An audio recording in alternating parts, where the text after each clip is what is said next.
Баршаңызға сәлем, сіздермен бірге Жансая. Бүгін біз осындай өте керемет, өте дәмді восточный пирог жасайтын боламыз. Дәмі өте ерекше болып шығады. Міндетті түрде жасап көріңіздер. Толық рецепті көрместен бұрын менің каналыма подписаться кнопкасын басып, тіркеліп кетуді ұмытпаңыздар. Ең алдымен біз қамырын жасаймыз. Қамырын жасау үшін қантымызбен бөлме температурасында еріп тұрған сары майымызды жақсылап тұрып араластырып аламыз, біркелкі масса пайда болғанша. Кейін ол араласып алған массамызға бір жұмыртқамызды да қосып, тағы да жақсылап тұрып араластырып аласыздар.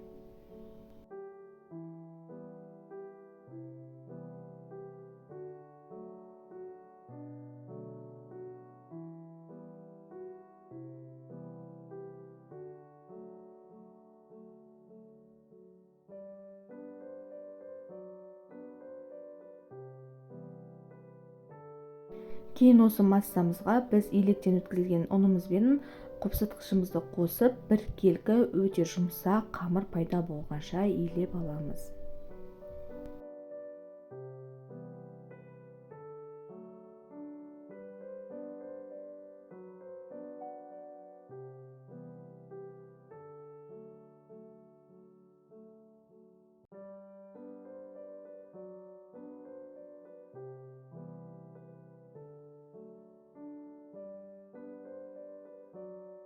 Осындай қолға жабыспайтын біркелкі қамыр пайда болады. Біз алдын ала салмамызды дайындап қоямыз, яғни мейізімізді, жаңғағымызды және де сгущенкамызды дайындап қоясыздар. Жаңғақты ұсақтап турап қоюларыңызға да болады.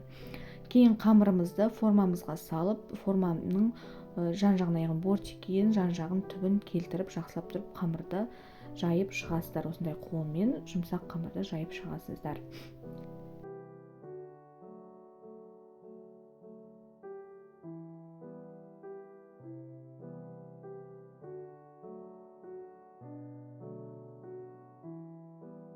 Кейін мейізбен орехты, яғни жаңғағымызды салып, бірге араластырып салсаңыздар да болады, осылай жеке-жеке салсаңыздар да болады, араластырып салып аласыздар. Және де бетіне сгущенканы құйып шығасыздар да 180 градуста духовкада 25-30 минут пісіріп аласыздар.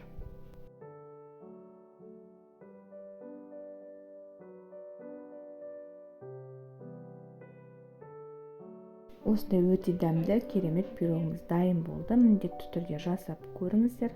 Ас болсын, видео ұнаса лайк басып тіркеліп кетуді ұмытпаңыздар.